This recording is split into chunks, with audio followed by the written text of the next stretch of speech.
Good evening. This is Rudy Giuliani, and this is America's Mayor Live. And we just finished a wonderful show on Frank's speech, in which we devoted most of it to outlining the debate of last week from the perspective of showing that what we have here is to answer Nancy Pelosi's question. I mean, is this an episode or is it a condition? And if it's a condition, I assume as a patriotic American, she would support his being removed immediately from the White House, where tonight he might have to decide whether we should defend Taiwan or not. Or he certainly doesn't, won't even tell you what would happen with defending America, since he's getting us more of us killed than just about any American president other than at a time of war that I can think of, just with fentanyl alone. I mean, the fentanyl numbers are off the charts. But so their argument that he's better, that he's going to defend democracy and that isn't, not only was he proven to be senile during that debate, Trump gave a great performance. And Trump, it wasn't even a performance, Trump was Trump. And he laid out what he's going to do. He laid out what he did. And he, any number of times, picked up on things that were just beyond. When he explained the Laffer curve, I even think the New York Times was sitting there. They probably don't understand the Laffer curve. Right? I mean, the Times didn't realize that Biden was senile until that debate. Just even a day before the debate, they were attacking all of us for doctoring tapes to make him look senile. You know, like when he walked away from all the world leaders because he got distracted, the way a senile old man gets distracted when he's engaged in something important and something more frivolous happens and he gets distracted. A condition, by the way, of dementia. Or when he does the Pledge of Allegiance and says, I pledge allegiance to the flag, and that thing. Or when he thinks he's in Colombia and he's really in Cambodia. Or when he doesn't realize where his chair is. We made that up. Guess we didn't, huh? I guess for 4 or 5 years, they've been lying and hiding. Just like they hid the hard drive that proved that he's a 30-year criminal. That actually proves, although nobody wants to tell you, that he got money. The hard drive proves that Joe Biden, got money. Millions. From the mouth and the words of Hunter Biden, his new chief advisor in the White House. Hunter says, for 30 years, I've given half my salary to my father. Tell me what else you need to convict him with all the other evidence that you got. What's half of what Hunter made over 30 years? He says, I gave it to my father. You want to say he's lying? Trump can say that everybody who testified against him is lying and it's not evidence. It is evidence. Evidence can be true or false, but it's evidence. Let them go test it in court. Oh, no. They don't have to go to court. Only Bannon and me and Trump, and we have to go to court. But they don't. They can take $31 million from China and not have to go to court. They can take 3.5 from one of the crookedest oligarchs in Russia and not go to court. Or they can take 8 or 10 million from the crookedest oligarch in Ukraine and then whack up money with Zelensky to the tune of a couple $100 billion. We have no accounting on it. I mean, this guy was a crook in Ukraine, but Zelensky, I don't know if Zelensky's a crook or not, but a crook put him in office. It was Kolomoisky's money that put him in office. Kolomoisky is the biggest money launderer in Ukraine. And Zelensky's been covering everything up. Not only the terrible crimes of Biden, but the terrible crimes of his own predecessor. and all the other people. Right? He's got them by the. When he goes and sees Joe and say, "Give me 60 billion," he says, "Maybe I'll show him the other pictures I got that Giuliani doesn't have." I mean, this is outrageous what we're having happen to our country. Well, the second part of it that we'll get a chance to talk about is how the Supreme Court has taken away their only other campaign strategy, which is to use these cases as an interference in the election. None of them have to do with crimes. The Supreme Court did a masterful job of not only that, but coming up with a self-evident, obvious conclusion, which the Democrats are running around and saying, "Oh, it's not democracy. It's not democracy." It's unbelievable how they are such hypocrites. You know what's not democracy? Taking Trump off the ballot. Because you say he was involved in an insurrection, but you haven't charged or proven it anywhere. Or you use a crooked prosecutor like Bragg to bring a case, or an equally crooked prosecutor like Smith. Why the hell do you think crooked Garland selected Smith? Smith has a reputation that's worthless. Smith is a guy who should be disbarred, not me. Smith's case was reversed 8-0 in the Supreme Court because of his unethical behavior. He ruined a man's political career. He was selected by crooked Garland to do the same thing to Trump. These people are so evil that it's very, very hard, I think, for good people to believe it. They think when you're saying these things, you know, probably if I was sitting where some of you are, I would feel the same way, except I got to see it. And I'm pleading with you for my country to please keep your eyes open. My goodness, don't you, when you look at that debate, don't you say to yourself, what's he doing in the White House? The guy should be in the nut house or the big house. We're going to have Jack Posobiec on with us, who wrote a book called Unhumans. And the reason that book is so important is, even before I put Jack on, because a lot of different things I want to talk to him about, for a number of years, and it took me a while to see it, I realized, and I'm not the only one, obviously he did too, and many others, but these are not just random things that are happening to us that are terrible, you know, like the destruction of our school systems, or the attempt to take our children away from us and make them property of the state, which is essentially what the Biden administration wants to do, and his Admiral, what's that, Admiral Levine? I don't know, whatever that is, Admiral Levine, who thinks you should be able to mutilate a child at any age. And they also don't think you don't have to tell the parents. Why? Because it's a Marxist doctrine that a child is the property of the state. Or what they've done to us in throwing God out of America, which is, of course, another Marxist doctrine. Or the chaos that they've created in our cities with the massive amount of crime funded by Soros, by helping to put the criminals back out on the street rather than in jail where I used to put them. This is all part of the Marxist doctrine.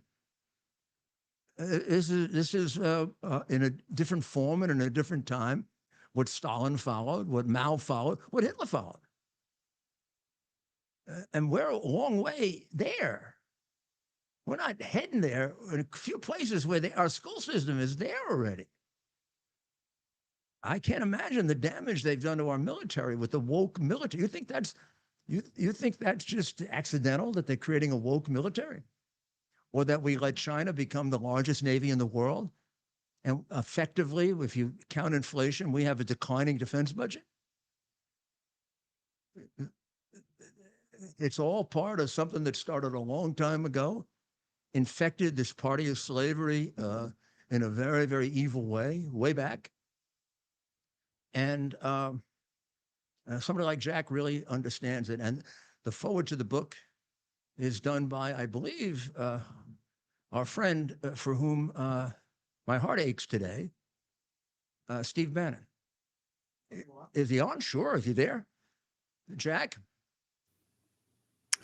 Mr. Mayor, it's an honor to be here. Obviously, as you you talk about our friend Steve Bannon, who wrote the foreword to this. Obviously, we didn't know we'd be launching the book while Steve himself would not be available other than in the written form as we see here, because he I'm glad himself he is is. already subject to the contents of the book itself. And Mr. Mayor, you are exactly correct that what we are focused on and what we are facing now is the stages of a Marxist uprising and a Marxist infiltration that's been going on bit by bit, brick by brick, institution by institution in this country. You've been subjected to this. Steve Bannon's been subjected to this. Peter Navarro's been subjected to this. Donald Trump has been subjected to this. And the only institution that they don't have total control over right now is the Supreme Court. And that is why you see the massive energies directed at the Supreme Court today that we do see. Yeah, it's very, very interesting. So describe to us how you, I know we just have a short amount of time and it's a fabulous endeavor and couldn't be better timing because I think a lot of people don't pull the strings together and you did. Explain it to us, in the little bit of time that we have so that people go out and buy it and Yes. read it and absorb it. Well, thank you again, Mr. Mayor, and as always, it's an honor to be here with you. But the idea is very simple. That what we talk about is that when we see these situations that are taking place in our country today, and we apply them to the lessons learned from the French Revolution and the Russian Bolshevik Revolution and the Spanish Revolution and the Chinese Communist Revolution, we start to realize that there's a pattern that emerges, and what we're actually facing isn't just random interconnected dots and occurrences, that it is in fact a system. And we went through and cracked the communist code of this secret system that has been used to disentangle and disenfranchise and destabilize and subvert nations and nation states all the way back for 250 plus years. So when you see the crime in the streets, when you see the letting out of violent criminals, when you see the allowances of this crime to go on, again, this is a tactic, and people must understand it is a tactic to keep particularly the middle class quiet and docile so they will not respond to the other things that are going on. Because if a criminal, and Solzhenitsyn writes this, and we talk about it in the book, in Bolshevik Russia, if a criminal were to stab you and kill you, they would say, well, he's just responding to oppression. He's just responding to an oppressive system. But if you're Exactly. found with a pocket knife, you're a domestic terrorist and extremist, and you need to face years in prison. All of this has happened before and time again and place again. The only difference now, the technology is different. Some of the names are different. They call themselves different things: Bolsheviks, Jacobins, the Chinese Communist Party, etc. And they've changed a little bit of their tactics. They don't talk about the economics as much anymore, but what do they talk about? They've switched it out for sociology. So the sociology is tolerance. The sociology is ethnicity, religion, race, and they use this in order to split the people up into various groups, and then they get the groups to fight each other. And as the groups fight each other, if you are a member of what they call the oppressor class, then you deserve to be behind bars and you deserve to have them go after you. And this is why they will target anyone who stands in their way, the same way they've targeted so many people in the MAGA movement, like yourself, Mr. Mayor, not just because of your stand for President Trump, but because of what you did to clean up the city of New York when you did it. That put a massive, massive monkey wrench into their plans. You set them back decades with what you did, understanding that violent crime can be fixed. And there's a very simple answer to it. And President Bukele down in El Salvador is doing the exact same thing that Mayor Giuliani did in the 1990s to Yes, clean up New exactly York. right. The exact same thing. It's very simple, and they don't want us to be able to see it because they don't want us to realize we have the power and we have the ability to enact direct change in cleaning up our cities and cleaning up our country, because this stands in the way of their designs for total control. So is Biden a just an apparatchik, Yes. a fool? I mean, they picked him. Probably didn't know he was demented when he picked. They knew he was dopey. I mean, stupid as hell. And they turned out they got a real bonus. He's completely demented, so they can do anything with him they want. Well, So it's who's not pulling even the about strings? Right. It's not even about Biden. No, obviously we know Jill Biden is the one who's controlling access to him. That's Jill Biden, who, and we talk about this on Human Events Daily all the time. And in real time, Yeah, we said yeah. it was Jill Biden who decided to stick with the Afghan withdrawal Interesting. timeline. It was Jill Biden who decided when to shoot down the Chinese spy balloon after it had left the U.S. seaboard and the Atlantic seaboard and crossed the entire continental United States and our missile bases out in Montana. It was Yeah. Jill who said not to shoot it down. But was Jill perhaps worried about the Chinese communists and the way that they would Well, she's from the respond? Teachers Union, Right, precisely. which And has it's been Jill way from back the from the very Teachers beginning of Union, which is communist union. hardcore socialism. This is the original socialism. Yes. Yeah, yeah. I mean, the Teachers Union was a communist union when it started, and the AFL-CIO had a split, and they were on the communist side. Yes. I mean, And I don't think people realize how our government at various times has been so heavily infiltrated by communists.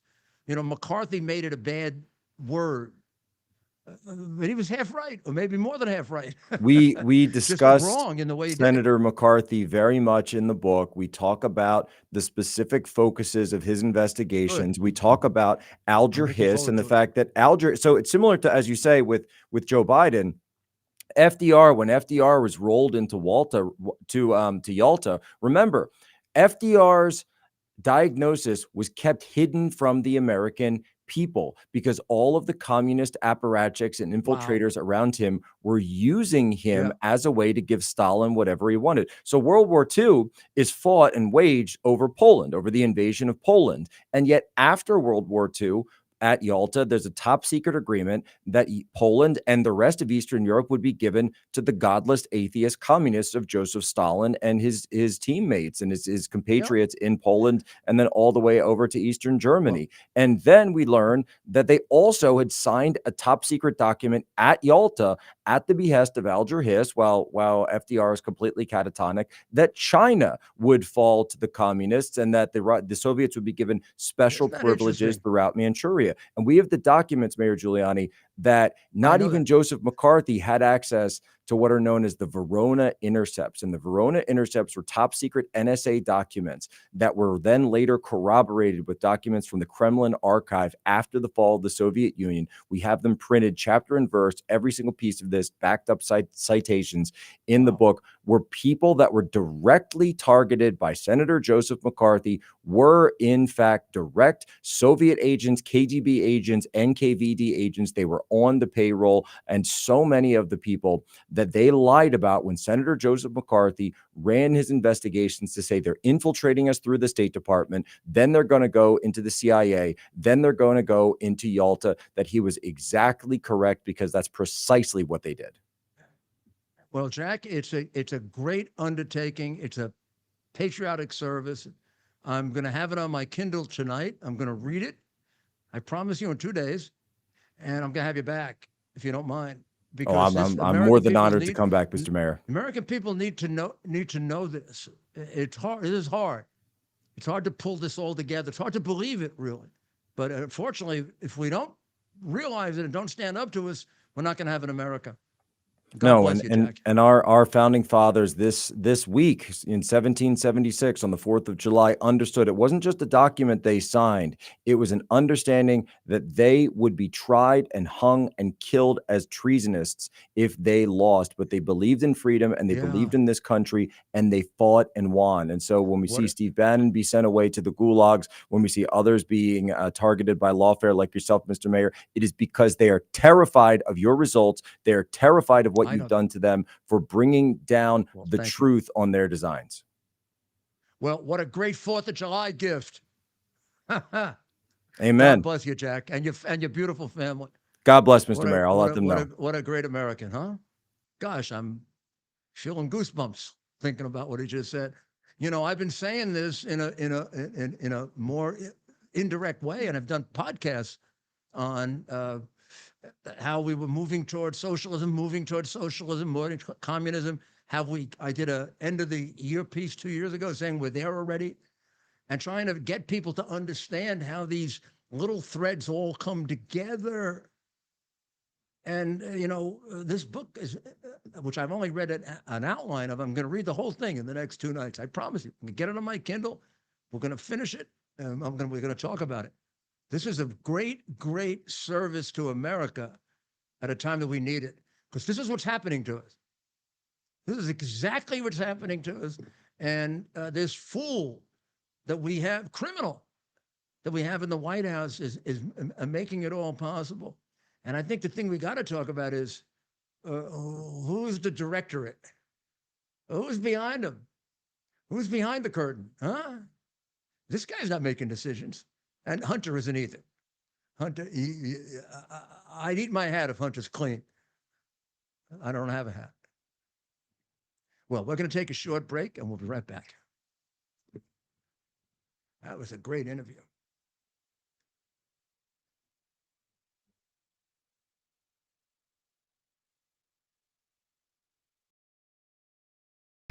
Delivers on its promise to do good and never forget the sacrifices America's greatest heroes have made for us.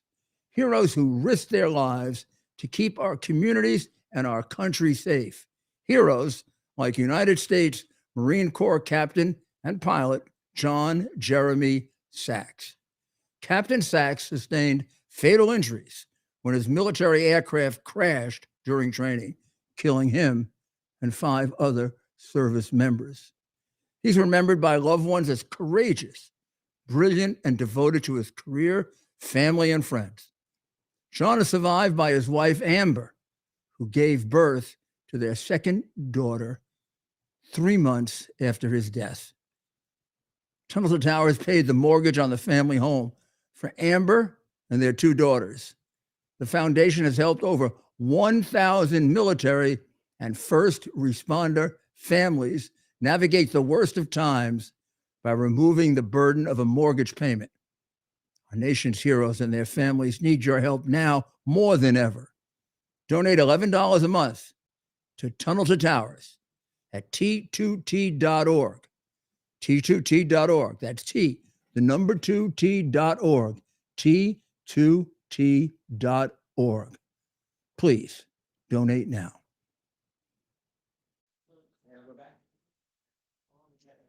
Welcome back. Welcome back, everyone. And right now, I'm ordering the book, believe it or not.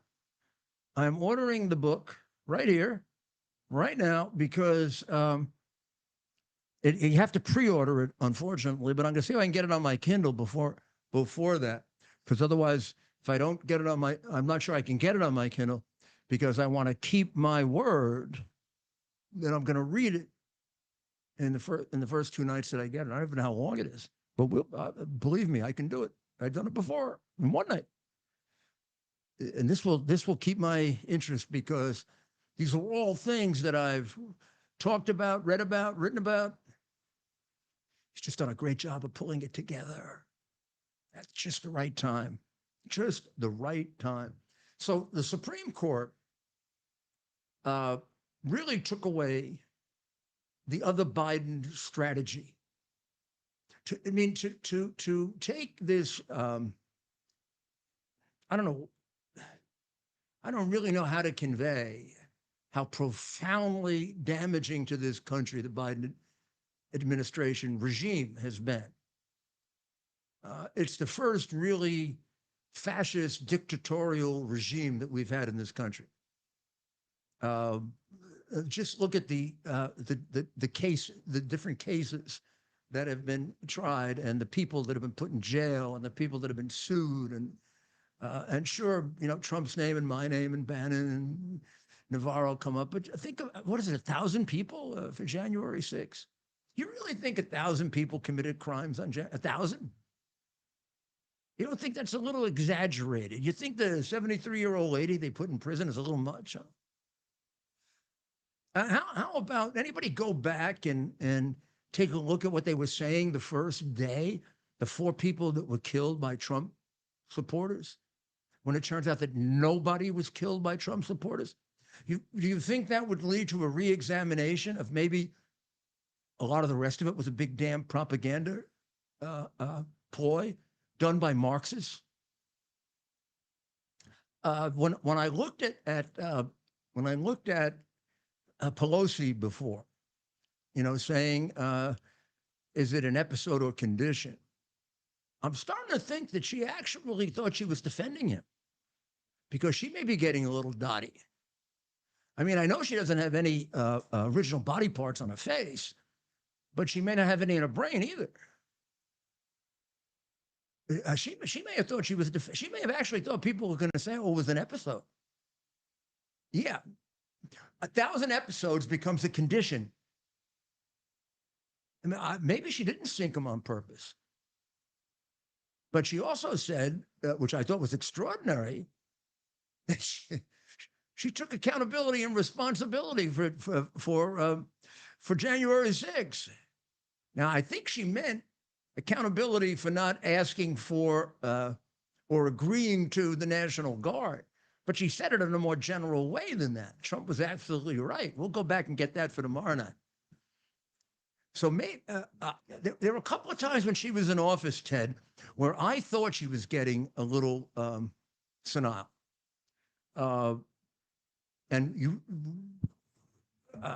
we're going to do a little more analysis of this and see, because I'm just not sure whether that was a statement designed to sink him or a statement designed to defend him.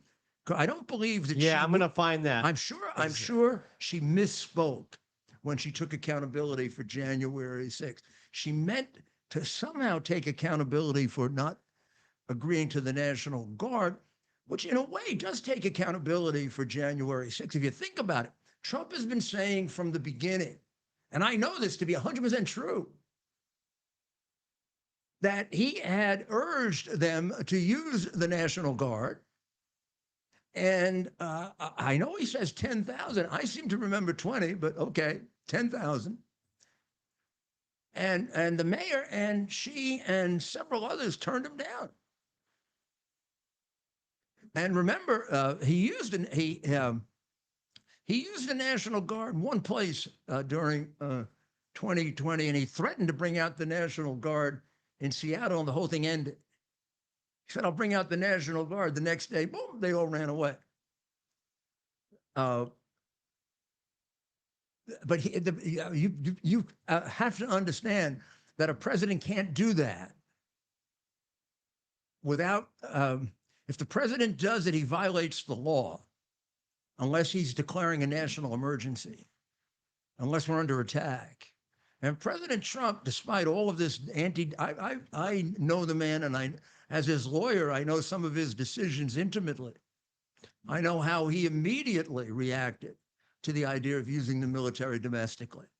Immediately. All this stuff about him destroying democracy is just bullshit. Let's roll the tape.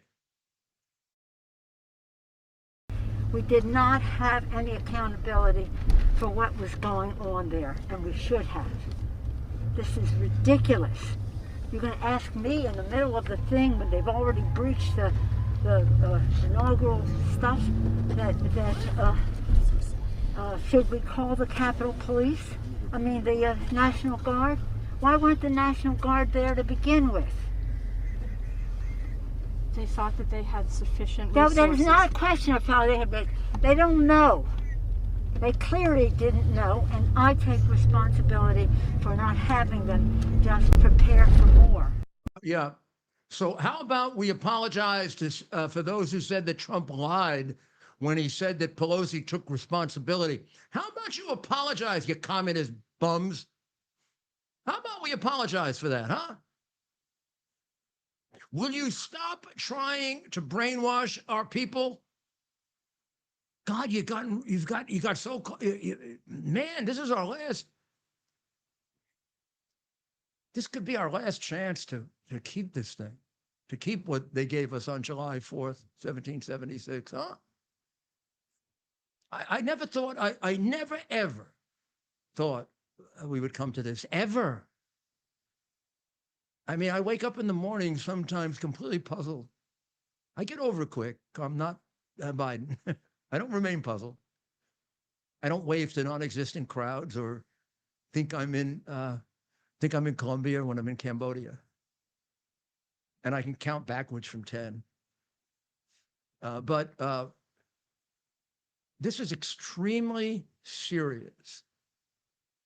This is not just a presidential election. And maybe July 4th is the time to remember that. That you got a weight on your shoulders that not every group of Americans has had. And, you know, our founding fathers and many of our wisest scholars, real scholars, not Marxist frauds that make up most of our academia today, always believed that if we destroyed ourselves, it would be from within. We're too strong to be destroyed from without. And we're doing it. I am finished with trying to figure out their motives. You know, when he first gave away Bagram Air Base, 400 miles from China, I said, why would somebody do that? Some American president, maybe pretty soon, is going to want that air base. And a traitor is going to have given it away for nothing. Who cares what his motives are anymore? He's got thousands of people killed.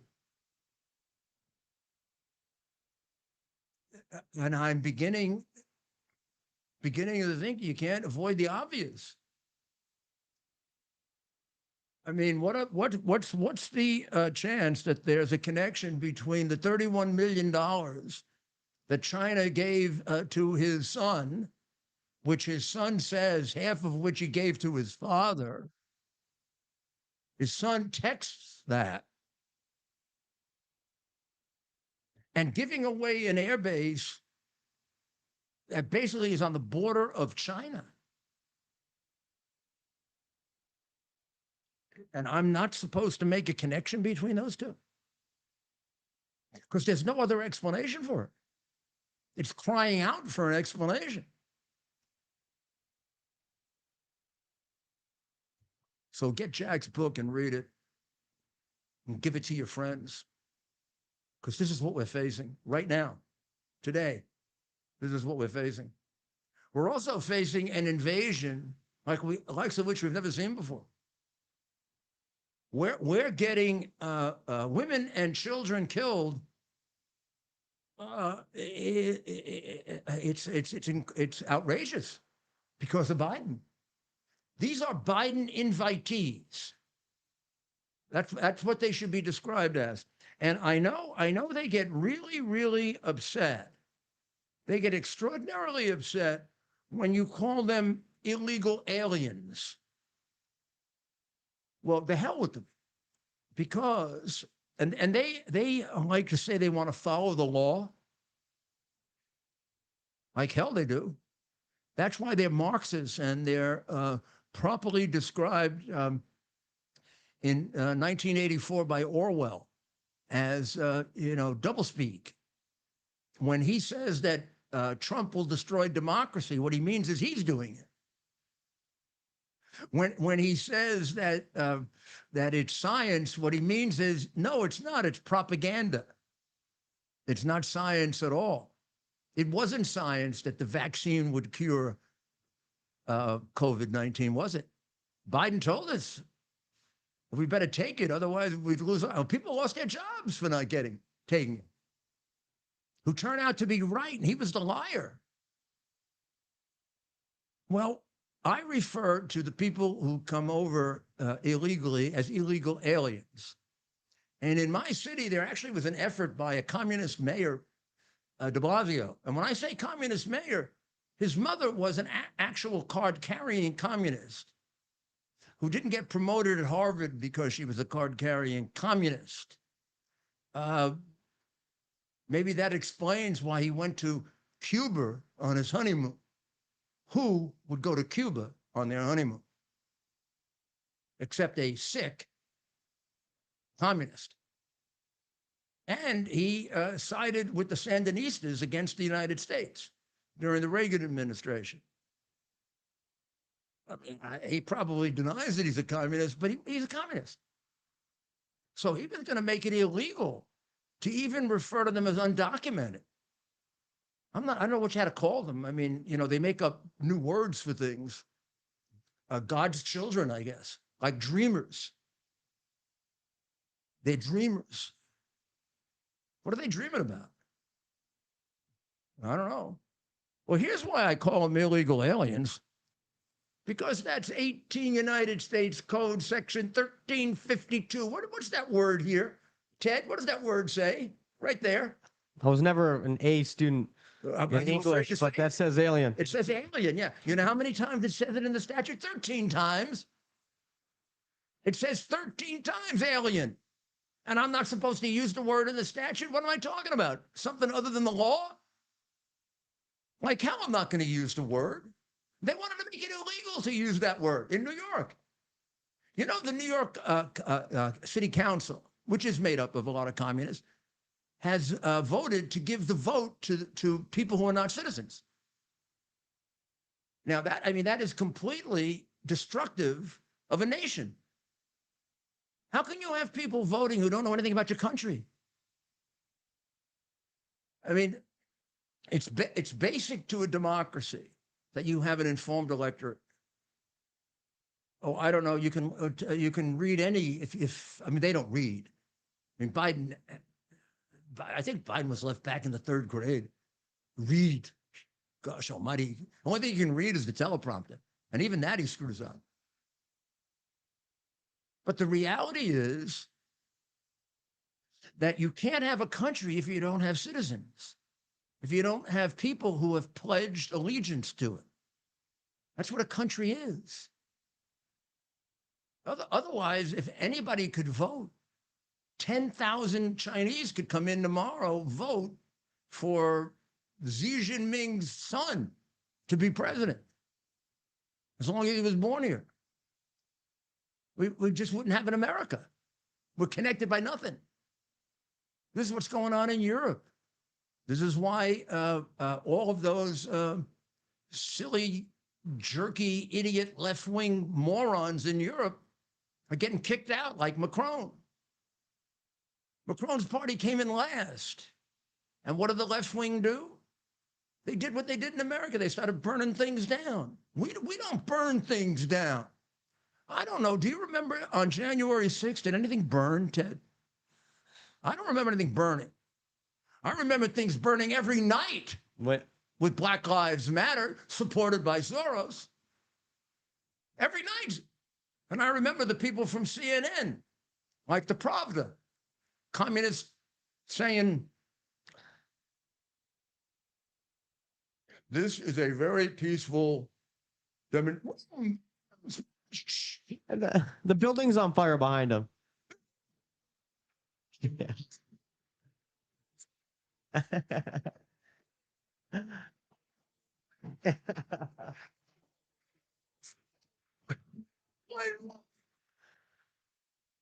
And remember, stealing is an expression of protest too. You're allowed a certain number of windows. You're allowed to break a certain number of windows. Yeah, and especially if it's high end. If it's fancy. So when Jack talked about what I did in New York, given the fact that the Democrat Fascist Bar Association, otherwise known as Democrats, but probably with a good many communist sympathizers, since they have decided to disbar me today after 3 or 4 years of thinking about my case, 3 or 4 years. I mean, they don't act fast. Since they decided to disbar me today, I think maybe it is really important for me to tell all of you about the city that I know better than all of them. It's been a corrupt democratic city since the 19th century. And the only time it hasn't been is when you've had Republican mayors or independent mayors, or maybe a reformed Democrat here and there every once in a while. But by and large, it reverts to form. It's back there now. The Democratic district leaders appoint the judges. The judges are not appointed by the people. They're not elected by the people. That's a complete sham. As I said, Inga Moron was elected 3 times with no opponent. The other guy hasn't even been elected. I don't know where they got the other guy from. They got him there for 22 years and never bothered to elect him. Mershon. And I'm telling you, the hearing officer that I had is right out of that same group of rotten Democrats.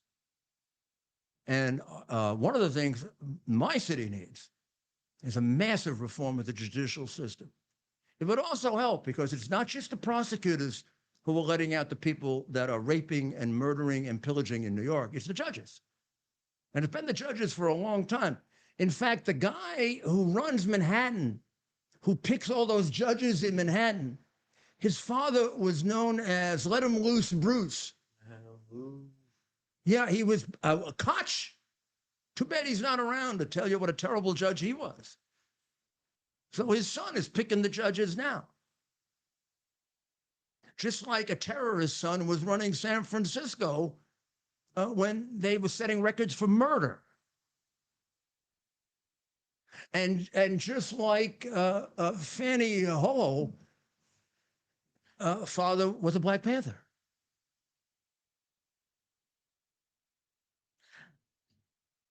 Communists have been doing this for a long time. I'm not talking about family relationship here. Look, every family has some bad people. I'm talking about communists, like Jack wrote about.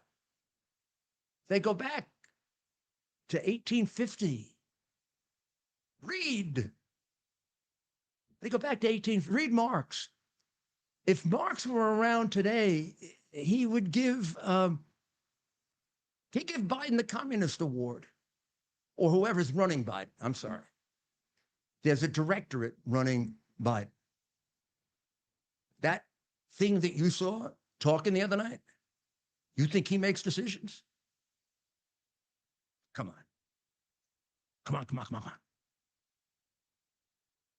I told you the other night that Davos is going through a scandal. The scandal, which I've gotten a chance to read a little more about now, involves it involves the usual stuff, you know, the sexual abuse and massive age discrimination on the part of Klaus Schwab. But also, you get a sense that this is a very weird, mean guy. At least from the article in the Wall Street Journal, which was, you know, gigantic. I've always had a feeling he's a weirdo. I always did. But I mean, this is a guy that wants to do away with nations.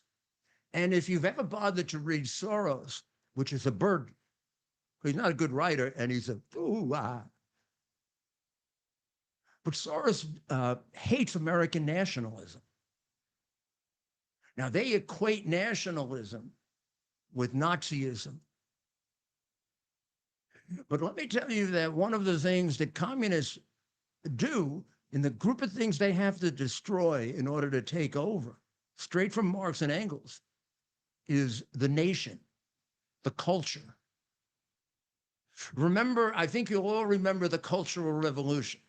You'll remember the name at least. The Cultural Revolution was not an accident. It was a stepping stone to being a complete communist country, because Marx says you have to remove a nation's culture before you can take it over.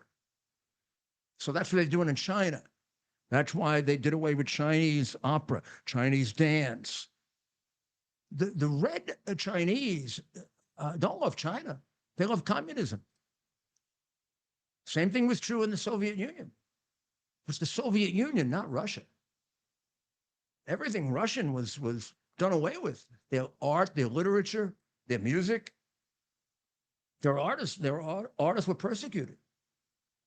Isn't that what they're doing to us? Aren't they trying to remove our culture? They've taken away our religion, or our religions. They've taken away God. I mean, I had that realization a few days into the pandemic, and I remember feeling very, very weird when the petty dictator Democrat governors said, you know, you can't go to church on Holy Thursday or Good Friday, or you can't go to the synagogue on high holy days. And I wondered, how the hell can you? I don't get this. I don't know how bad this this thing is, I always had a feeling it was being manipulated, and Dr. Maria helped me understand it way better than I ever would have without her, because she understood immediately how contrived it was by the Chinese communists. But I got so upset that there was no real fight back. Now, there was a fight back by some of the evangelicals and some of the smaller patriotic denominations, the Christian nationalists, who are supposedly terrible. But like the Roman Catholic Church, the Episcopalian Church, the Lutheran Church, these are big things. The Reformed Jewish movement, nothing. Like, what do you mean we can't go? This is exactly when we need prayer. After September 11, we turned to God. I don't think I was ever in more churches in my life. Even when I was wanting to be a priest, I didn't go to as many churches as I did between September 11 and when the funerals were over. These were religious people who gave their lives to save other people. Those firefighters who when I think about it, it's hard for me to even talk about it. Way more than a majority were religious people. You can't imagine how many of them, I'll get in trouble for this, how many were Catholics? 60%, 70%? You can't imagine how many were from strict Catholic families. And a good many Christians and Jews, but 60, 70% Catholic. So they've taken God from us. You can't pray at the beginning of a class. Why can't you pray? It's going to embarrass somebody that doesn't believe in God. I don't know. You got to get a little tougher than that, don't you? If you don't believe in God, so don't believe in God. Be tough. I'm pretty tough. They want to destroy me, and I don't bow to them. It's okay if the vast majority of people in this country believe in God and a few people don't. They're allowed to not believe in God. It was a lot better off when the vast majority believe in God. I believe it's the only way you hold morality together. I think it's the main reason we're crashing, because we've turned on God. It's the main reason we do things like put Bannon in jail, because we have godless communists running us. Now, how is it possible for my friend Steve Bannon to go to jail? This is what he did. It's a misdemeanor. It's a misdemeanor by a man who's never committed a crime, who served honorably in the military. He's a military officer. You may not like his politics. I love it, but you may not like his politics. But the man has never committed a crime in his life. My goodness, I mean, it was generally the case when I was a prosecutor, and the best one you ever had in the 20th century, I'm sorry, go dispute me, a first-time offender, gosh almighty, you'd have to kill somebody for me to put you in jail, particularly for contempt of Congress? What bullshit is that? Contempt of Congress? You can't have contempt of Congress. It has like a 20% approval rating. It's like you go to jail for lying to Congress. Why should I go to jail for lying? I didn't lie to Congress. Why should I go to jail for lying? Well, they all lie all the time. They spend their whole lives lying, every one of them, almost every one of them. What the hell are they putting him in jail for? This is ridiculous. They wanted him to turn over documents or conversations that arguably are executive privilege. And they didn't even give him a chance to get an appeal to the only court where he would have a chance, which is the Supreme Court. I mean, I told you how crooked the New York courts are. He wouldn't have a chance in New York. They'd rule against him because he's Steve Bannon, just like they ruled against me. And by the way, if they didn't, their careers would be over. And they're not strong people. They wouldn't be able to go to the cocktail parties.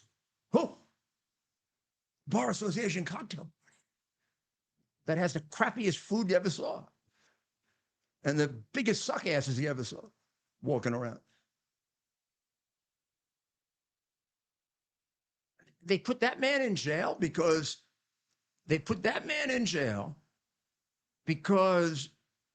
he is upholding a privilege of a president of the United States. And if you read yesterday's this brilliant decision, you get an idea of how awesome the role of the president is in our history. John Roberts has to be commended, like Jack does, for writing this when he did. 38 pages, I think his part was. I don't remember. The whole thing is 120 something. But I got goosebumps reading part of John Roberts' opinion. And I'm not always on John Roberts' side. Sometimes I think he gets too political as a judge, and he's too worried about the court's reputation. And let God take care of that. Just make the right decision. But in any event, this one is, he said this would have to be an opinion for the ages, and he did not in any way overstate. It's a brilliant, absolutely brilliant analysis of the United States Constitution and the importance of it, and the importance of the role of president, and the need for the president to have the independence to protect us. And in a very, very subtle way, he makes it clear that he's extremely worried that we're becoming a banana republic. Because numerous times he makes the point that never in our history has an ex-president been prosecuted by a president of any kind, but certainly of the other political party. And not only of the other political party, but the one who's running against him and the one who's beating him right now. He's gonna get to try to win this election by putting his opponent in jail? And you're telling me we're not becoming a communist country? And the guy running it is trying to put his opponent in jail, and everybody else that supports his opponent, that putting him in jail, trying to make him bankrupt, take away their living, and he's not a communist? Well, he might as well be, because he's a goddamn, I apologize, dear God. I'll go to confession. He's a dictator. That's a dictator. I don't care if you like Trump, you don't like Trump, you're a Republican, you're not a Republican. Do you get the magnitude of what this evil creature did in prosecuting his opponent 4 times in 1 year? We'll be back very shortly. Wait, we're on. We're still on. That was awesome. We're still on.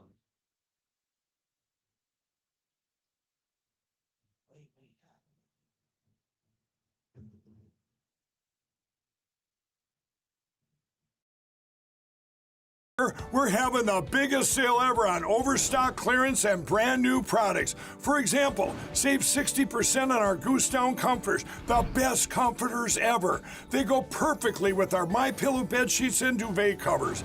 Save 25% on our brand new kitchen towels. They're made with the same technology as our famous My Towels. Our initial quantities are extremely low, so get them now before they go. Our seasonal flannel sheets are finally in. You save up to 50%, and they sell out fast every year, so order now. They're truly the best flannel sheets you'll ever sleep on. Or save up to 80% on all our clearance items. And this is where it gets even better. For a limited time, your entire order ships absolutely free. So go to MyPillow.com or call the number on your screen. Use that promo code to get deep discounts on all MyPillow products. And for a limited time, your order ships absolutely free. We're back. Well, a couple more things that we'd like to cover on America's Mayor Live that you might miss with the government-dominated press. First of all, the decision that I disagree with the Supreme Court made was to let the Biden administration off the hook for collaborating, conspiring with the social media to censor speech. I think that was a very, very insensitive view of the First Amendment. I think it was granting them a lot more naive than it should be. It leaves the door open to going to dealing with it in the future if it gets worse. But it is pretty bad, and there's no doubt that they played their role in manipulating the 2020 election. Not only that, not just the election, but manipulating us into becoming a dictatorial government. And it's you know, in a classical communist government, it's just all clear. The government owns everything. Well, these people are in a conspiracy with the Democrats, like Silicon Valley, or not all of them. In fact, some of them are seeing the light and getting scared. Silicon Valley had a big fundraiser for Trump. I mean, I wouldn't trust them as far as I could throw them, but you're going to see a lot of that happen. You're going to see a lot of that happen as these polls start to expand. So, Ted, I want to get you involved in this. So, what's your guess, or what's your estimate on whether Trump is going to be facing Biden, and who is it? It's going to be someone else. And now I'm on that train. You were on it over a year ago, and Yeah, maybe got- we've shifted. No. I think I got off the train a little bit before the debate, largely because he's taken so damn long. You know, it's like, okay, if you're going to do this, you got to do it about 6 months ago. It was obvious that he had dementia 6 months ago. Yeah. And all you got to go do is sit with a doctor and ask him what happens with dementia. It gets worse. So now you're taking one hell of a risk that this guy's going to go completely blotto on you. Maybe that could still happen. You remember I predicted that. Let's see if that'd be the only prediction that hasn't come true yet. Before the end of this, he's going to go, So he won't even be able to call out to Jill. So that's the next question. When are they going to dump him? It appears that, look, the Democrats, unlike Republicans, they definitely often need the support of the establishment media and certain institutions in this country. He's lost that. The New York Times came out against him. They need that. We don't need that. I have to tell you, I'm a little confused. I don't know if some of those guys like Scarborough and King and the Time, maybe they're starting to feel now that they acted a little too fast. When they see how much Biden, like the reaction, like the way they see Biden hanging in there now, like man, they jump off the ship before it really. They jumped off the Titanic before it even listed. Yeah, I mean, yeah, it was like this, boom, and they all jumped off. Yeah. So they're like, the Titanic might stay up no matter what, and it's going to sink on in November. Yeah, that's a great analogy. I love that. And they're going to be stuck with Biden as their only alternative again. Look, they all jumped off because they saw him losing, not for our country. They hate our country. Yeah. They wouldn't have supported Biden if they loved our country. Yeah. Because they all know what a crook he is, just to start with. Yeah. So they're like communists, right? The communists do things only in the interest of the Communist Party. Morality out. Kill your kid. Communism, right? So it's how do we stop Trump? Watch the debate, immediate reaction, get rid of him because he's going to lose to Trump. But suppose this guy is so stubborn and the party is so weak that they can't get rid of him. So you are stuck with him as the only alternative to Trump. Then what happens? Do they all switch back? If that would be amazing, right? But the prevailing narrative among these folks is that he can't beat Trump, like you said. Therefore, he has to go. And they're going to who's going to get rid of him? So they got to get to Jill, I guess. Jill? I mean, you got to get to Jill. Be on Vogue 3 more times. Yeah. But tell me, is she a supermodel? She's been on Vogue 3 times. She has? 3 times, yeah. Wow, I didn't even know that. I know she was recently. I'm gonna. Oh, I'm gonna try. We'll bring that up here. I wouldn't buy it because it might scare the kids. You look at her; she's like she's the first stepmother. She's the stepmother in chief, and she's vicious and mean to her granddaughter. So let's get real, okay? She puts out 6 stockings and she leaves a Navy Biden out, and then the next year, when they're forced to acknowledge Navy Biden, she puts no stockings out. And they have never met their granddaughter or step-granddaughter. I'm sorry. But you want to get into morality and you want to get into personality, which they do with Trump all the time? That's all they do. They're the mean ones, Yes. the vicious ones. Trump wouldn't do that. No decent person would do that. Jill, Teacher Biden, Teachers Union. What about this On perspective? Vogue magazine? Give me a break. Supermodel? You should be on Vogue. Yeah. What? She's on Vogue this month.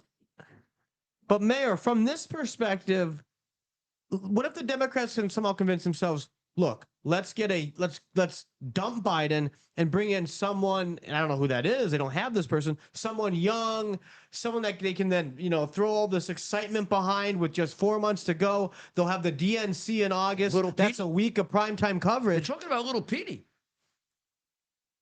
I mean, You remember Little Petey? yeah, When- but I always predict, when the mayor kept him waiting for an hour because he didn't want to talk to him so we're in. because he's such a jerk.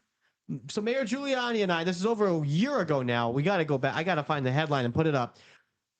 We went to, and a lot our early viewers remember us going to East Palestine, Ohio.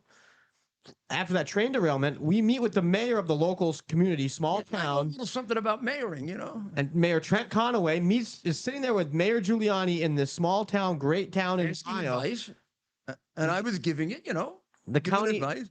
deputy or state trooper that's on site comes up to the mayor of. Not bad to ask advice of the most successful mayor in the 20th century. Oh, and they're actually talking about something. I'm sitting there too. Yeah. And But who's waiting outside, looking enormously uncomfortable being with regular people? a state trooper comes up to Mayor Conaway of East Palestine, Ohio, and says, "Hey, the secretary of the U.S. Department of Transportation is out in the hallway, Pete Buttigieg." And the mayor looks at him and is like, "Okay, that's fine, but I'm here. I'm talking about the situation with Mayor Giuliani. He'll have to wait." He made him wait for almost an hour out in the hallway, and I'm going to bring this I up think he wanted him as to we go talk away, about it. actually. He wanted him to go away. I mean, what useful thing is he going to tell me? He doesn't know a damn thing about anything. He was a terrible mayor in his little town. He's missing all the time. Whenever anything happens, he's missing. It's Buttigieg, for anyone wondering how to pronounce it. No, Buttigieg, right? Buttigieg. But they We doing a Trump now? Are we playing with the name? Or? We are, but but I do think that's how they. All right, we're bringing up the story right here. Check this out. This is us a year ago. The mayor wanted to go to East Palestine, Ohio. Waiting in the hall while Rudy Giuliani speaks with East Palestine Mayor Trent Conaway, who slammed the administration in response. That's what we're gonna. They got 45 minutes instead of an hour. See, Ted, you're off. You're lying. They put 45 minutes. Yeah, this is what the Bar Association would get you for if you said 45 minutes instead of an hour. One of my terrible things was I said that in Michigan, your beautiful state of Michigan, at 3 o'clock in the morning, a sanitation truck or 2 of them came in with 150,000 ballots. It turns out that the evidence was that 2 large trucks came in with that number of ballots. And so I was lying when I said sanitation truck.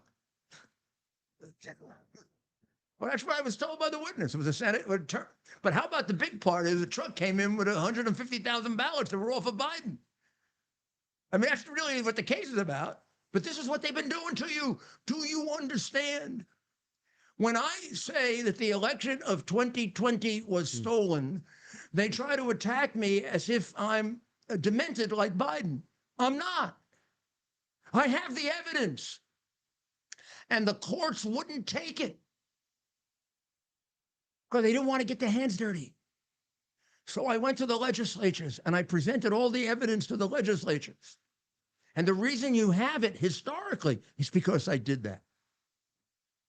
And I got crucified for it. I don't care. I did the right thing, and I did it because I knew we weren't going to win, and I want to preserve for history so it doesn't happen again. I'm not going to get anything out of it except my country. You can disagree with me, but my motive was to serve my country. And I did what every lawyer would do. I argued the case for my client, giving him the benefit of the doubt. That's what you do with your client. So it's like somebody comes to me and gives me evidence that's helpful to my client. I don't disregard it because you don't like the evidence. Like Hunter Biden says, I gave half my salary for 30 years to my father. Why would I disbelieve that? Why should I, why? It seems actually pretty logical that he did. It seems actually more consistent with the truth of why would they pay him all that money? He's a broken down drug addict. I'm sorry, don't get all squishy squashy on drug addicts for me. I feel bad for drug addicts too. I've probably done more to rehabilitate them than those assholes have. But don't get squishy on me. I'm sorry, Mr. Zlochevsky, who is an organized criminal, Ukraine and Russia, who paid the Bidens millions, wasn't paying Hunter Biden for his advice on crack cocaine. He was paying him so that Joe Biden would fix the damn case for him and corrupt the president of Ukraine. And the guy sitting on all that is the guy that Biden is giving all those billions of dollars to and fighting a war that's going nowhere, just getting people killed, including his own people. When did anyone get $60 billion for a war with no plan? Except the guy that's got the president like that. Because he's got all the tapes, not just the ones that I have. And the ones that I have get you to about 51 million they stole. The Biden crime family. I mean, this is not politics as usual. This is about the survival of our country with these people. You can't start putting people in jail the way they are and expect that we're going to have a country left. I mean, these are mean, cruel people. They want to destroy you.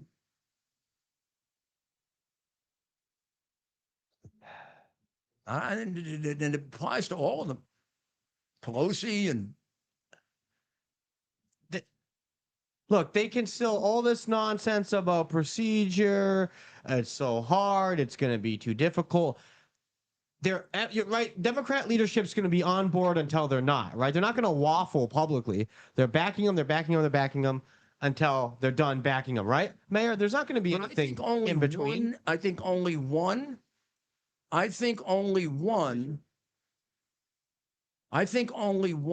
elected Democrat has come out against him. That's right. No, I believe we might have a second tonight. No, a second House Democrat member of Congress. So we have one, but tonight we have another who wrote an op-ed out of Maine. Yeah, Rep. Jared Golden from Maine, a moderate Democrat, published an op-ed Tuesday arguing former President Trump is going to win the election and he's okay with that. They're coming. Is this like a psychological thing where they have to mentally just accept what about what's coming? Yeah. But maybe we don't think a guy with dementia should be president. No, he's saying that Trump's going to win and he's okay with it. That Trump's going to win. It's not, just how it's written is funny, right? They're like mentally, day by day, they're kind of preparing for what's like. You know, I justifying it to themselves, right? Like, I don't think they evaluated properly enough when you watch that, because we went through the whole we went through an analysis of the debate on Frank's speech right before this, and I think you can probably get it. You can watch it right on X. In fact, Page. what you can do is, We want you to get Frank. and we're gonna get off in a little while, because it's almost 9:00. Yeah. What time is it now? 9:10. Well, here's what you're gonna do now. I'm gonna get off, and you're gonna go on Frank's speech. Is Dr. Maria on Frank's speech tonight? Oh, you don't know if you were at night. Let's check, because if she's on Frank's speech, I'm getting off right now. I believe what we're checking right now. I believe the Dr. Maria show, the first inaugural episode was today, 3 p.m. You gotta get Frank Speech It's on at 3 TV. You p.m. want to get the app. You want to get the app so you can catch Dr. Maria, which is now He 3 did p.m. on Frank's Speech TV. extraordinarily moving piece. The last, you got to see the whole thing, but you got to watch the end. It's beautiful. It's absolutely beautiful. So now you can get it, and you do Dr. Maria and I both a favor, because you get Frank's speech, get the app, and then you'll be able to listen to Dr. Maria. You'll be able to listen to me. And I think you'll be able to watch it anytime you want. You don't have to. I'll be on between 7 and 8 right before this show, but you can go back. You can watch it at 10 tonight if you want, or 11 tonight, right? On Frank's. And I do different things on the shows. Like, for example, on Frank's speech, I went through.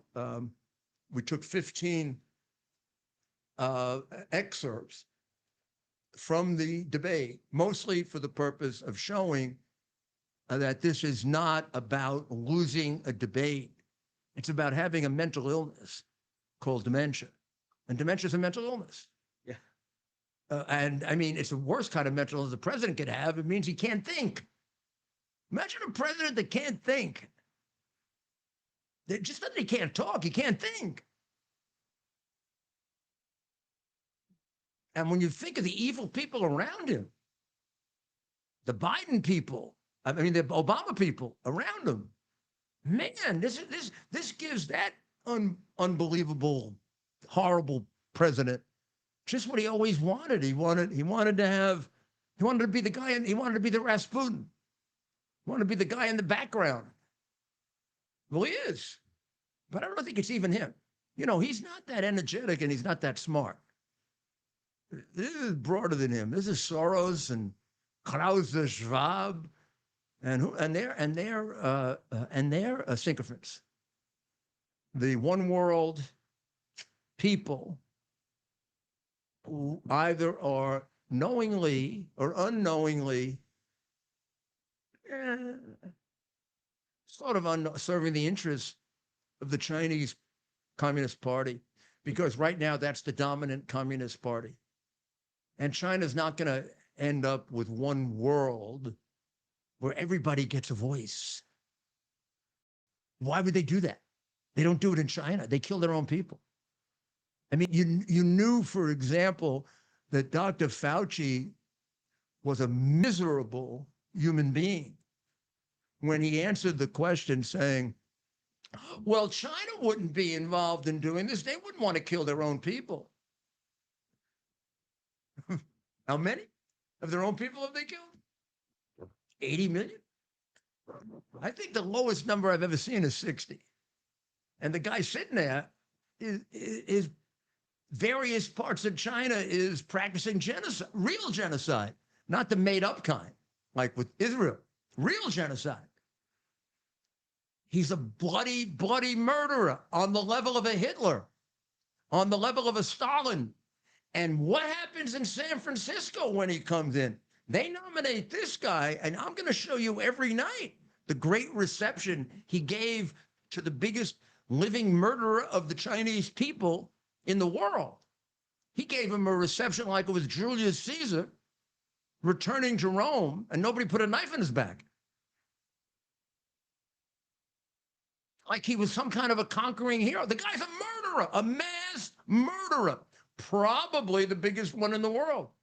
aside maybe from the Ayatollah, the other guy that Biden and Obama finance. So we got to get our country away from them. They're destroying us. Oh. So I'm going to read you the New York Times editorial, a little piece of it, okay? Because this is the biggest bunch of hypocrisy ever by the biggest, silliest, self-important jackasses in New York, the New York Times.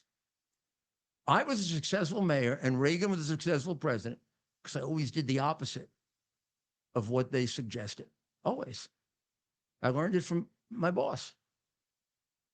You can be very successful if you read the Times. It means you have to put some money into it, which is a shame, but you read the Times, and then if they say not to lower taxes, you lower taxes.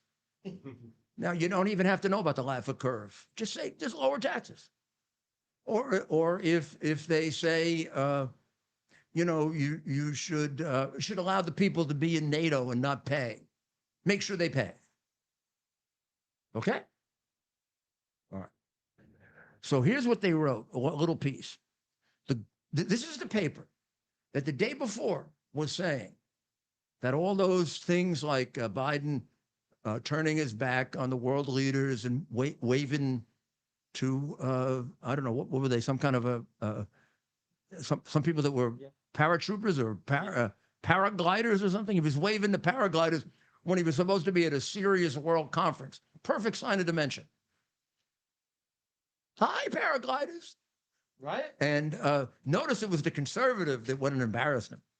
All the rest of them were pretending like he. Oh, yeah, let's let. Yeah, let him go. Let him go over. Georgia Maloney, tough Italian woman, grabs him and says, "Yeah, hey, jackass, turn around. You're supposed to be here, not there." Yeah. Okay, who wants me? Oh, it's a good friend of yours. You'll want to call him back. Okay.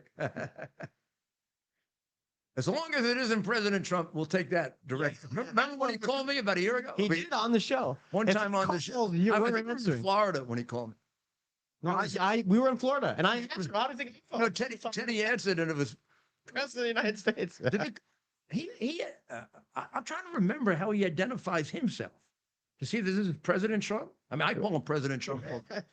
I think he probably thought, because I picked up your phone. I pressed it. He probably doesn't identify himself. He doesn't think he has to. Yeah, exactly. Well, he probably was your Whenever phone he too. calls me, he doesn't say this is President Trump. Yeah, this is it's Donald. rude. It's rude. Before he became president, he would have said this is Donald. But since the moment he became president-elect, it's been President-elect Trump and President Trump. And I don't call him former President Trump anymore. Exactly. I never do that. Anybody called Obama former President Obama or former President Bush or former. He's the first one where they put this former thing in. Right? Well, it's like It's going to change in November. well, it's like you know where a reporter stands when they correct me because I always say Mayor Giuliani, right? I'm like, Mayor, don't you mean a former mayor? And that's when I know. Okay, I know where this is going. Well, most people in New York would rather I wasn't the former mayor. Oh yeah, I remind them too, including Even the Democrats. I see it every day when we're there. People say to me, "Oh God, it must be terrible being in New York."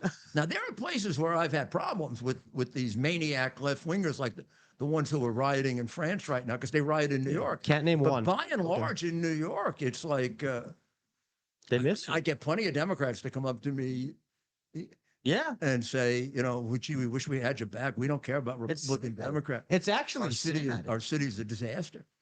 And I've had now several, but the first one is the one I'll always remember, who came up to me and he said to me, "It must be terrible for you. Everything you did is destroyed." And I thought he was being nasty. You know, I thought he was being like, because he didn't say it like, he said it in sort of a neutral way. You could say that in a very sympathetic way, and you could say that in a nasty way. He was sort of in the middle. I wasn't sure. And then the guy wanted to hug me.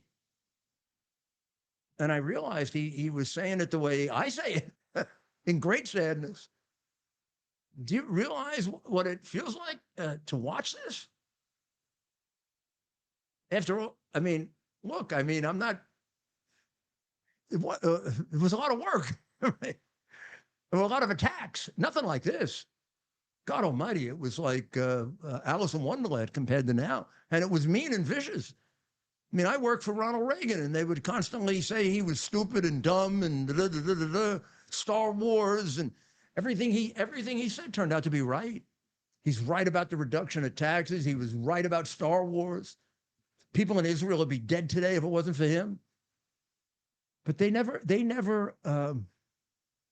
the weathermen who never have to apologize when they make a mistake on the weather. Do weathermen ever apologize, Ted? You know what? They don't, do they? That's a good point. But maybe it's so difficult to predict the weather that it would be ridiculous to apologize, right? But then don't give me the climate change bullshit either. Well, that's the situation we fought with the Democrat Party, right? Right now, they're telling us that it's like sunny when it's raining. Gavin Newsom on Biden, right? Oh, what, these guys. Don't you think they have to give that up at some point? But they really do think the American people are stupid. Yes, that's right. Like any normal person watching that doesn't need Gavin Newsom to tell them that Joe Biden is demented. Yeah. I mean, the minute he walks out and waves to the non-existing crowd, it hit. Yeah. You know, yeah. So wouldn't you feel dirty if you're sitting there telling anyone else, "Oh, it was fine"? I would feel like if he were, I have no doubt. Yeah. If he were a Republican president or my best friend, I'd get him out of the White House for the good of my country and for his good. And by the way, if you truly loved him, you'd probably have to make a private call before going on national TV, right? No, I wouldn't. I mean, I would go see him. Yeah. And if he didn't go, I would go on national television. You're damn right. This country is more important than any of that garbage. Yeah. But I'm making fun of Morning Joe and Van Jones, right? This guy is so bad, it isn't marginal. It's not even close. This guy's getting people killed because of his dementia. Without doubt, the people in Ukraine would be alive today if it wasn't for him. If you care about the Ukraine, if you love the people of Ukraine, you can't support what they're doing. You can't support these two crooks who are. When I say that Zelensky is a crook, don't know that he's a crook, but he's covering up for crooks. And to me, as a prosecutor, that's just as bad, right? Well, no, it isn't. It isn't just as bad. It's almost as bad. But you just can't have a lot of respect for Zelensky. He's sitting there, and he's sitting on the president of his country. Probably took somewhere near $100 million in bribes that his people could use. They wouldn't have to get they wouldn't have to get the money from us if they. When they threw out the Russian leaning president, there was something like $800,000 in their treasury. People like Zlochevsky, who paid creep Biden, stole billions of dollars. They don't know how much it took. 20 million, 30 million, 30 billion, 20 billion, 30 billion. No, and that's why he got Hunter to get Joe, because Joe was the point man for Ukraine, put there by Obama, who had to know this was going on.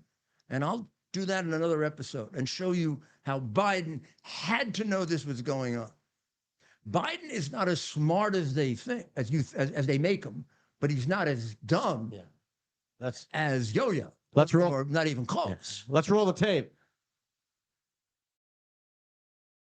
And I remember going over convincing our team, or others, to convincing us that we should be providing for loan guarantees. And I went over, I guess, the 12th, 13th time to Kyiv, and I was supposed to announce that there was another $1 billion loan guarantee.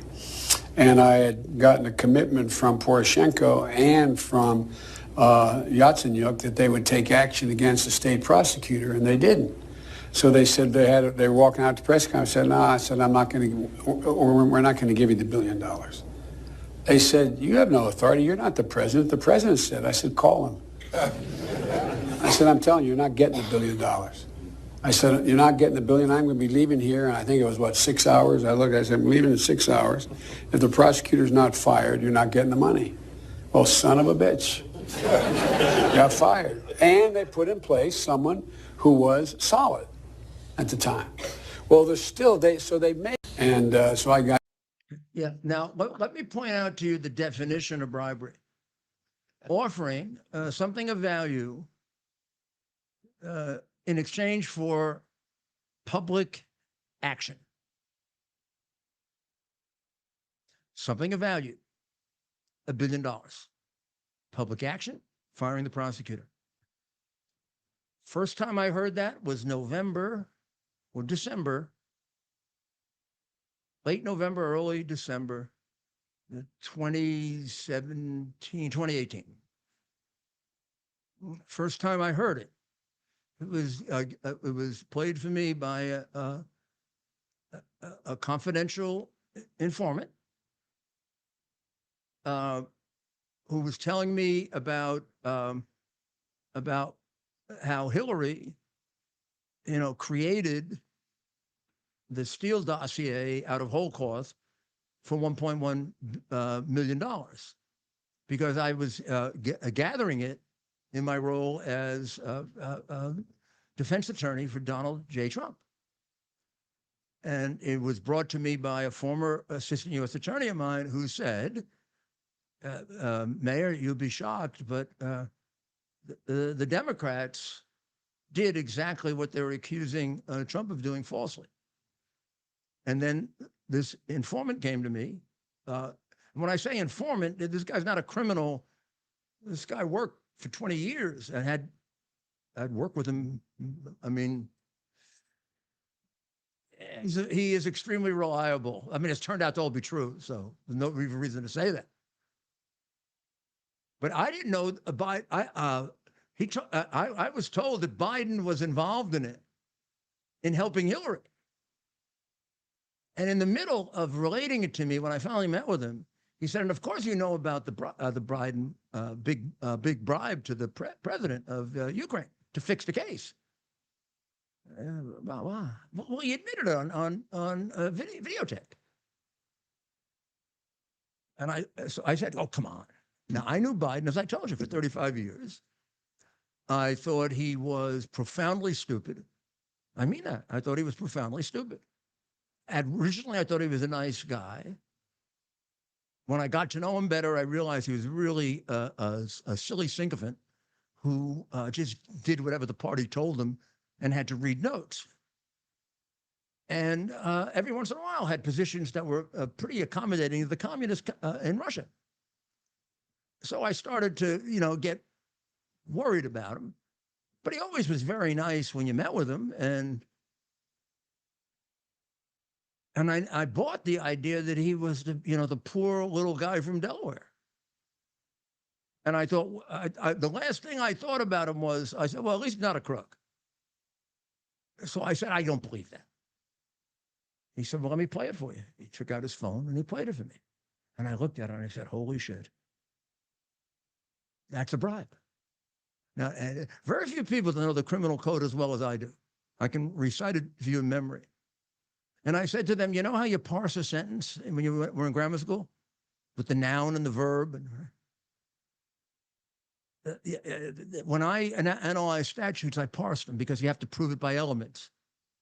He just admitted all the elements of bribery. Play it for me again. I said, oh my God. And then they said, well, you're missing something. I said, yeah, I know, we're missing motive. He said, no, there's a great motive. So what is it? Well, his son worked for the company where they fixed the case. And that prosecutor that he told you was a much better guy, he's the guy who fixed the case. I said, oh my God. And I said then to one of my colleagues, damn it, they're going to crucify us over Biden. He's one of their darlings. But I didn't think it'd be like this. I thought once they saw this evidence, they're Americans like I am. Once they saw this evidence, I got the prosecutor. I went to Ukraine. The FBI never would talk. I talked to him. Why do you think they hate me? you can go back. I put this all out in 2019. By February, March of 2019, there was more than enough evidence to convict anybody on that quality of evidence of bribery before he announced for president. And all these people would be alive today. Yeah, you have no idea how driven I was because of that. But for my country, because I knew how dangerous a man he was. I didn't want to be right about it.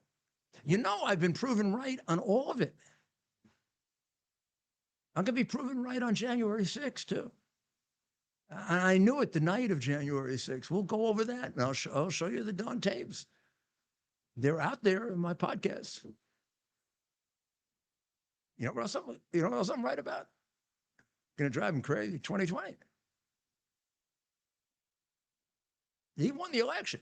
Why do you think? I mean, isn't it a little ridiculous? He's ahead in every one of the states they stole from him, and he was ahead in those states before they started stealing. I went to bed that night, and all the states, the swing states that he's ahead in now, he was ahead in there. And then they started counting until Biden won. And in Georgia today, they are missing 375,000 paper ballots. That's the same place where the Secretary of State, according to my persecutor in New York, doctored the incriminating tape. Well, he says he did. I would imagine that Raffensperger will say the persecutor did it. I mean, for me, it doesn't matter. One of them did it, and the Democrat flunky who was the judge in the case, she knew what she had to do.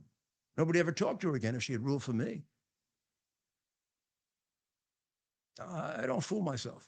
I knew the minute that they filed the case against me based on an activist they suspended me from practicing law for being dangerous. And then a judge ruled in my favor that I had nothing to do with January 6th. And they didn't lift the suspension. They just took away my livelihood. So this is not to be sympathetic. I don't want to be sympathetic. I want you to work until you're exhausted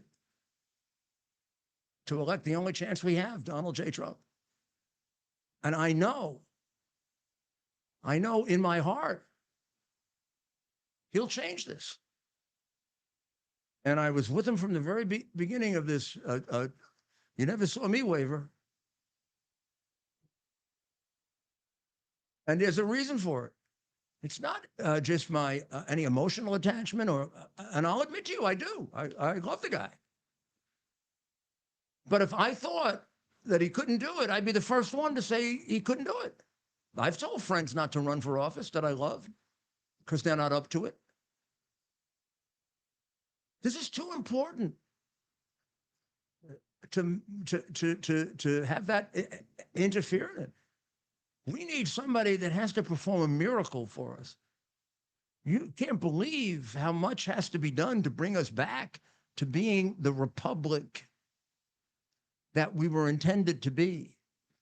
And that I think we all, in one way or another, promised we would pass on to our children better than it was given to us. I think as American citizens, you kind of promised that. I think you do.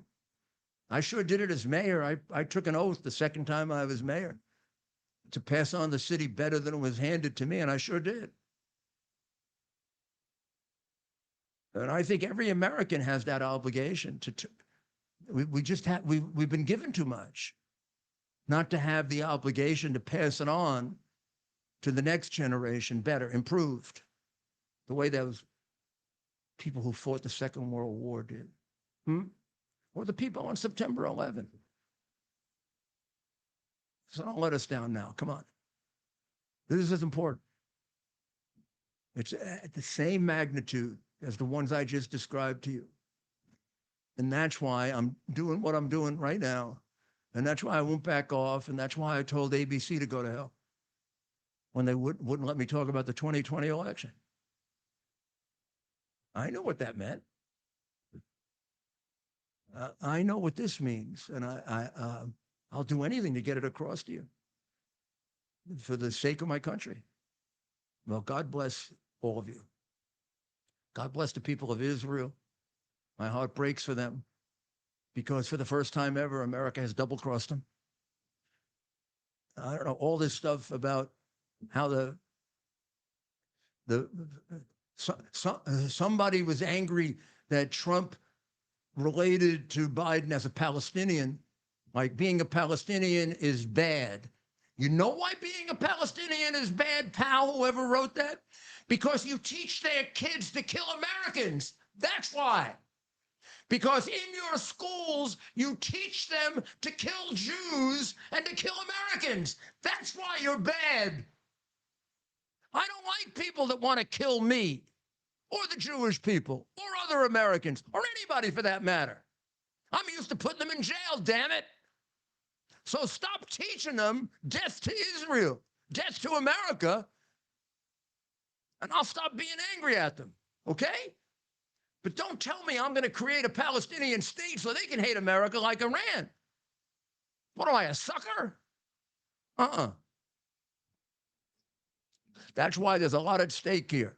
And that's why I say every night, pray for the people of Israel. They understand this better than we do. Every one of them would vote, not everyone, 80% would vote for Trump right now. I was there right after he moved the embassy, had dinner with the ambassador, that great ambassador. Well, God bless the people of Israel. God bless all the people of the United States, because we got to come together.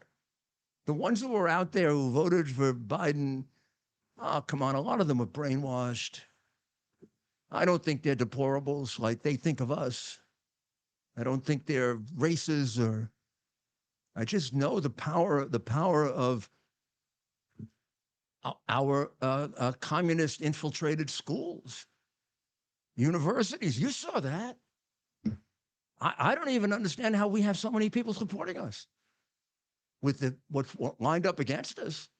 And you took one of our biggest voices away, Bannon. And that's why they did it. They did it to shut him up. That's a big voice for Trump.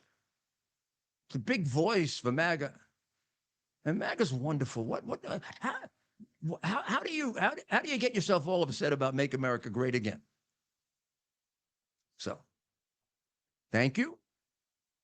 And we'll figure out who is persistently calling me. We'll tell you tomorrow. God bless America. We're having the biggest sale ever on Overstock clearance and brand new products. For example, save 60% on our Goose Down comforters, the best comforters ever. They go perfectly with our MyPillow bed sheets and duvet covers. Save 25% on our brand new kitchen towels. They're made with the same technology as our famous My Towels. Our initial quantities are extremely low, so get them now before they go. Our seasonal flannel sheets are finally in. You save up to 50% and they sell out fast every year, so order now. They're truly the best flannel sheets you'll ever sleep on. Or save up to 80% on all our clearance items. And this is where it gets even better. For a limited time, your entire order ships absolutely free. So go to MyPillow.com or call the number on your screen. Use that promo code to get deep discounts on all MyPillow products. And for a limited time, your order ships absolutely free. Here we are, pretty much at the beginning of the process here at this pristine, I call it a laboratory. It's not like a factory, it's like a hospital. This is the beginning of the process for roasting. Deep grain, very good quality. Most people don't use this quality. We deal with small farmers because they like to know who we're dealing with. They give us the highest quality, all organic, non-GMO. You should know all Arabica beans. No Robusto, all Arabica. They're going to go into the roaster and it'll get roasted for about 20 minutes or so.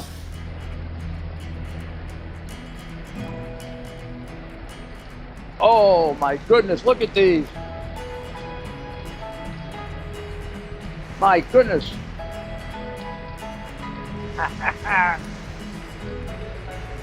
You're going to want to specially order these.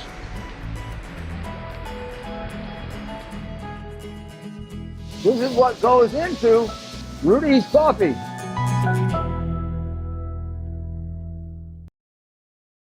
Bear the principle of common sense and rational discussion to the issues of our day. America was created at a time of great turmoil, tremendous disagreements, anger, hatred. There was a book written in 1776 that guided much of the discipline of thinking that brought to us the discovery of our freedoms, of our God-given freedoms.